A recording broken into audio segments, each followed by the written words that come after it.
Hello. I was about to give Woody Woodpecker a ride down this pole.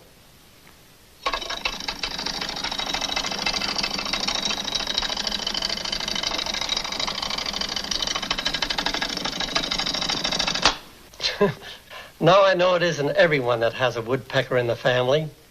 So I imagine you'd all like to know how life began for our backwoods Barrymore. Oh, boss, not that again. What I'm about to tell you is actually a true story. At the time it happened, I had a cottage in Sherwood Forest, which is just a short distance from Hollywood. One morning about 5, I heard a frantic knocking. I couldn't imagine who'd be calling on us at that hour. Half asleep, I opened the door and looked around. There was nobody there. I thought I'd been hearing things, so I went back to bed. A few minutes later, the knocking started again. This time I knew I wasn't dreaming. I got up and went to the front door again. But I still couldn't see anyone. Now I was completely awake and realized the noise was coming from the roof. And what do you think it was? Yes, it was a big red-headed woodpecker banging at the roof as though his life depended on it. I shouted at him, and he flew away. As he left, he gave a crazy sort of a laugh. He not only awakened my wife and me with his early morning serenade, but he was ruining my roof. And do you know why he was doing it?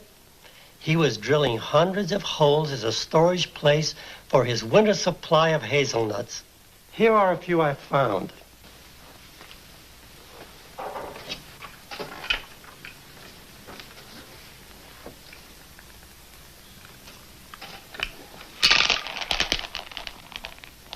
All right, boss. Put 'em back.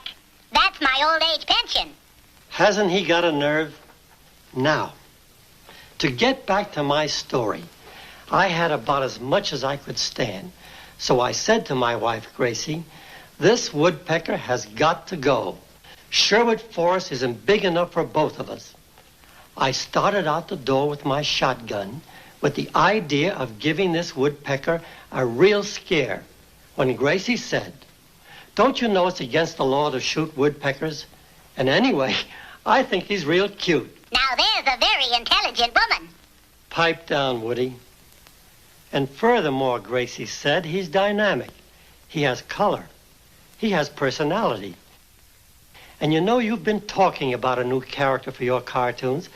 How about a woodpecker? This sounded like a wonderful idea. So I immediately drew a few sketches of woodpeckers.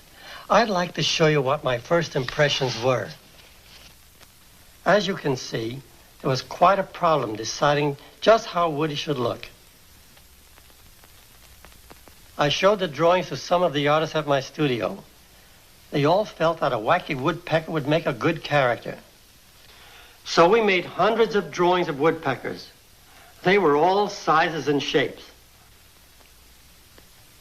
This one had a long needle nose. One artist thought that he should have a broken bill. These woodpeckers were too fat. This one wasn't bad, but I felt we could improve him. Now tell him how I became a big Hollywood star, boss. Later, Woody, later. Right now, let's get on with the show.